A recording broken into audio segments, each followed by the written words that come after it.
दादी के हाथों का जादू और खुशबू से महकता घर, माँ की मुस्कुराहट और खाने की सुगंध। MDH गरम मसाला, क्योंकि हर रिश्ता है स्वाद से जुड़ा।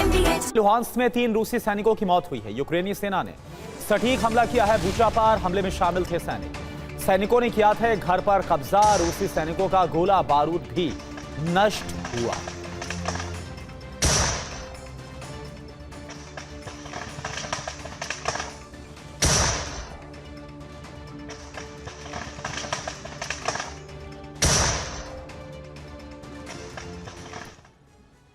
कैस्पियन सागर रूस का सबसे सुरक्षित हथियार रूट है।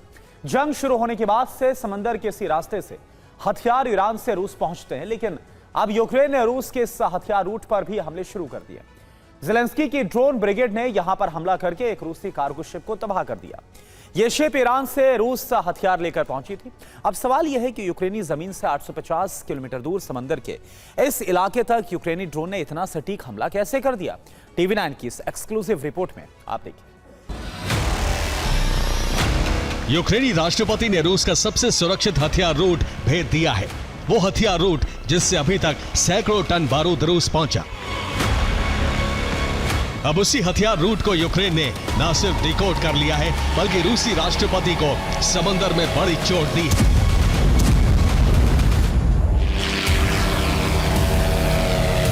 TV9 भारतवर्ष के पास एक्सक्लूसिव जानकारी है कि यूक्रेन ने कैस्पियन सागर में बड़ा ड्रोन हमला किया। यह हमला रूस के ओलिया बंदरगाह पर किया गया। हमले में रूस के एक कार्गो शिप को नुकसान पहुंचा है। इस कार्गो शिप का नाम पोर्ट ओलिया 4 है। दावा है कि हमले में कार्गो शिप का एक हिस्सा डूब गया। इस कार्गो शिप पर यूक्रेन ने 14 अगस्त को हमला किया था, जिसका खुलासा अब ब्रिटेन ने किया है। साथ ही जहाज की कुछ एक्सक्लूसिव तस्वीरें भी सामने आई हैं। तस्वीरों में देखा जा सकता है कि शिप का आगे वाला और पिछला हिस्सा समंदर के ऊपर है, जबकि बीच वाला हिस्सा पूरी तरह से समंदर में डूब चुका है। इससे कैस्पियन सागर में यूक्रेन का अब तक का सबसे बड़ा हमला माना जा रहा है, क्योंकि यूक्रेन जंग शुरू होने के बाद कई बार ओलियोपोर्ट पर हमले कर चुका है, लेकिन ऐसा पहली बार है जब उसके ड्रोन अटैक ने रूसी जहाज को जबरदस्त नुकसान पहुंचाया है।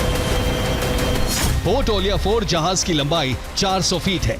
यह अपने साथ 5185 मीट्रिक टन वजन लेकर जा सकता है। 2014 से इसकी तैनाती कैस्पियन सागर में थी। यह रूस और ईरान के बीच माल ढुलाई का काम करता था। दावा है कि 2022 के बाद इस शिप के जरिए ईरान से रूस हथियार ट्रांसफर होते थे। हमले के वक्त भी यह शिप ईरान से हथियार और ड्रोन लेकर पहुंचा था।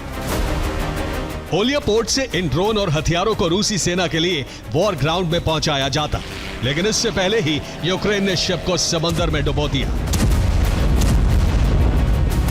दावा है कि जब शिप पर हमला हुआ उस वक्त ये ओलिया पोर्ट के बेहद करीब मौजूद था। हमले के बाद रूस ने दूसरे कार्गो शिप के जरिए बचे हुए हथियारों को निकाला, जिसकी पुष्टि सैटेलाइट तस्वीरें भी करती हैं। ये सैटेलाइट तस्वीरें हमले के ठीक बाद ली गई। सैटेलाइट तस्वीरों में समंदर के ऊपर नजर आ रहा ये शिप का अगला और पीछे वाला हिस्सा है। वहीं शिप का बीच वाला हिस्सा समंदर में समा चुका है। शिप के पास में एक दूसरा कार्गो शिप और क्रेन नजर आ रही है। दावा है कि क्रेन के जरिए हथियारों को दूसरे कार्गो शिप में शिफ्ट किया जा रहा है। रूस का कार्गो शिप हथियार लेकर ईरान के अमीराबाद बंदरगाह से चला था और इसके बाद से कैस्पियन सागर से होते हुए रूस के ओलिया बंदरगाह पहुंचा। ओलिया बंदरगाह के पास पहुंचते ही एक यूक्रेनी ड्रोन इस शिप से टकराया और उसके बाद शिप के एक बड़े हिस्से में आग लग गई। अमीराबाद बंदरगाह से ओलिया बंदरगाह की दूरी 1141 किलोमीटर है। यह शिप यहां पर 5 दिन का सफर तय करके पहुंचा था।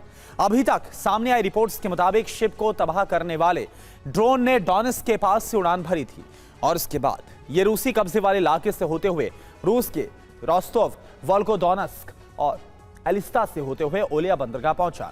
इस ड्रोन ने 850 किलोमीटर से ज्यादा का सफर तय करके अपने टारगेट पर बिल्कुल सटीक हमला किया। वक्त एक ब्रेक का है, तुरंत हाजिर हो।